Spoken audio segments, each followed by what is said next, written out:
ceritanya bila dinyatakan bahawa ramai yang terlibat di dalam rombongan itu dikepalai oleh komuniti non-Muslim di Eropah, ada satu stigma, pelecehan. Orang tengok ini rombongan ni bukan Islam, buatlah apa.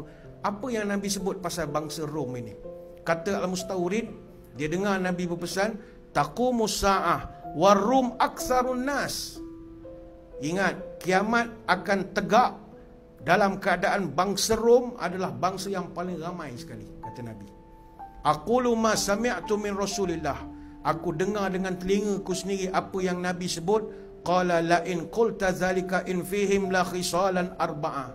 Nabi mengatakan bahawa sesungguhnya pada orang Rom atau Eropah itu ada 4 keistimewaan.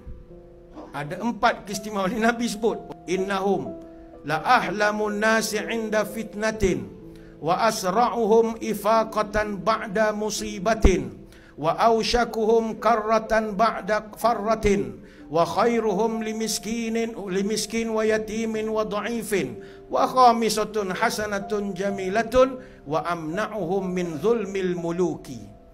Nabi sebut keistimewaan mereka yang pertama, mereka adalah manusia yang paling tenang ketika datang ujian. Yang kedua, orang Eropah ni paling cepat bangkit bila berlaku musibah. Yang ketiga, orang Eropah paling cepat menyerang setelah mundur. Dia cepat bangkit dari kekalahan. Dan yang keempat, mereka sebaik-baik manusia ketika menghadapi orang miskin, anak yatim dan orang tertindas. Orang Eropah. Dan ada tambahan, dan yang kelima, wa khamisatun hasanatun jamilatun. Dan yang kelima adalah sesuatu yang indah lagi elok, iaitu mereka orang yang sangat bersemangat mencegah kezaliman yang dilakukan. Hadis ni hadis dalam Sahih Muslim, kitab Al-Fitan wa Asyratus Sa'ah. Kalau kita tengok gema hadis ini hidup di lautan tengah dalam kejadian baru-baru ni. Kapal-kapal Freedom Flotilla membawa aktivis dari Sweden, Norway, Ireland, Perancis, Spanyol, Itali, Britain dan banyak lagi. Mereka bukan sekadar hantar bantuan makanan, tapi melawan kezaliman dengan jiwa, bukan dengan senjata. Mereka tahu risiko akan ditahan, diserang, bahkan mungkin mati, tapi dia tetap belayar. Sebab Nabi dah sebut, wa amna'uhum min zulmil muluki. Mereka paling kuat menentang kezaliman. Dan bangsa ini juga paling kuat memuliakan orang miskin, anak-anak yatim dan lemah di Gaza, sebagaimana yang disebutkan. Saya malam ni tak nak ceritalah yang Thiago Avila ke Greta Thunberg ke, banyak panjang pula ceritanya. Kita cerita yang dalam sumut tu lah. Saya tak cerita yang rombongan Malaysia, kita cerita yang orang putih. Ada seorang kapten dalam sumut tu, nama dia Carlo. Umur dia 76 tahun. Ada peserta Malaysia, kita tanya kepada dia, umur 76, berjuang lagi apa hal? Dia kata dia berjuang sebab satu hari dia menengok dalam TV orang Gaza tak ada makan, sedangkan anjing dia di rumah makan yang mahal-mahal. Anjing aku lagi mahal makanan. Kita ada tak jiwa begitu? Beli makanan kucing, bawa spa, mandi, wangi-wangi, kucing terfikir, budak Gaza mandi tidak?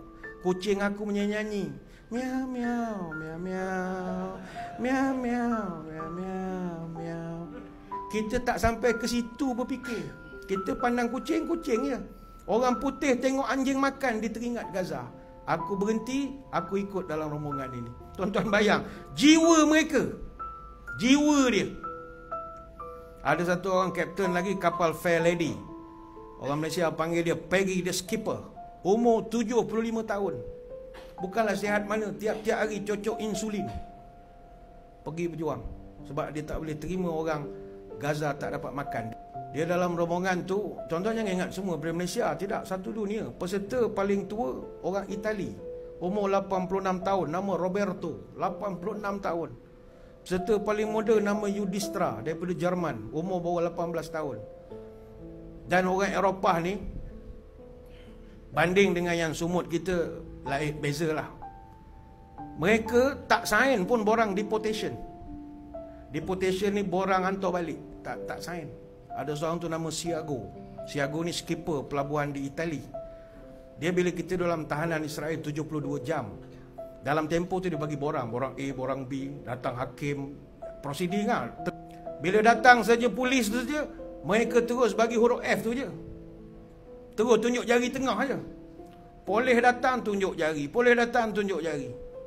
Yang rombongan kita dapat sign borang yang kedua, mengaku salah, deport lah, kita minta balik.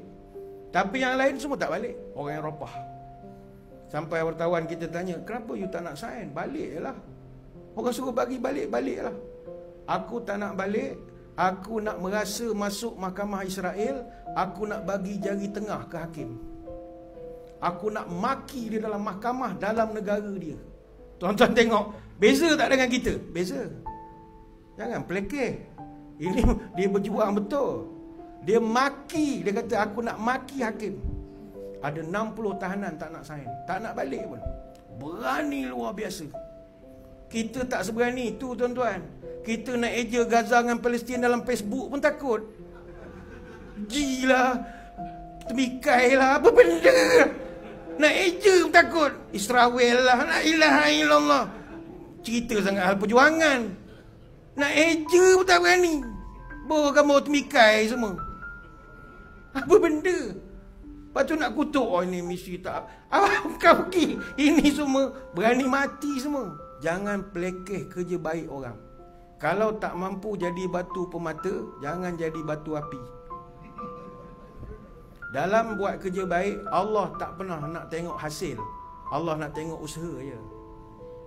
Allah bukan tengok kita punya hasil. Kalau Tuhan tengok hasil, ada orang tanya, apa, sampai ke makanan? Apa benda soalan ni? Dapat ke masuk Gaza? Dalam perjuangan, bukan hasil tu matlamat. Usaha tu jadi kiraannya. Kalau Tuhan pandang hasil, Nabi Nuh tak ada nilai. Nabi Nuh 950 tahun dakwah, berapa downline dia? 40 orang. Tu pun bukan semua manusia, zirapah, gajah apa semua yang naik kapal. Anak dia tak ikut cakap dia. Tapi di sisi Tuhan, adakah dia gagal? No. Dia tetap jadi ulul azmi. Allah dia tak pernah tengok hasil. Tapi Tuhan tengok, kau buat tak kerja dakwah? Kau buat tak kerja untuk nak buat kebaikan? Kau buat ataupun tidak? Buat, Allah, sampai sini je mampu. Okey, cukup. Jangan tak buat. Sebab prinsip kita nak buat kebaikan ini, we do the best, God do the rest. Buat je yang terbaik. Selebihnya serah pada Allah. Jadi untuk yang sumut akan datang ni, tuan-tuan daftar ya, jangan lupa ya. Ketakut je ke? Gaza takut nak cerita sumut.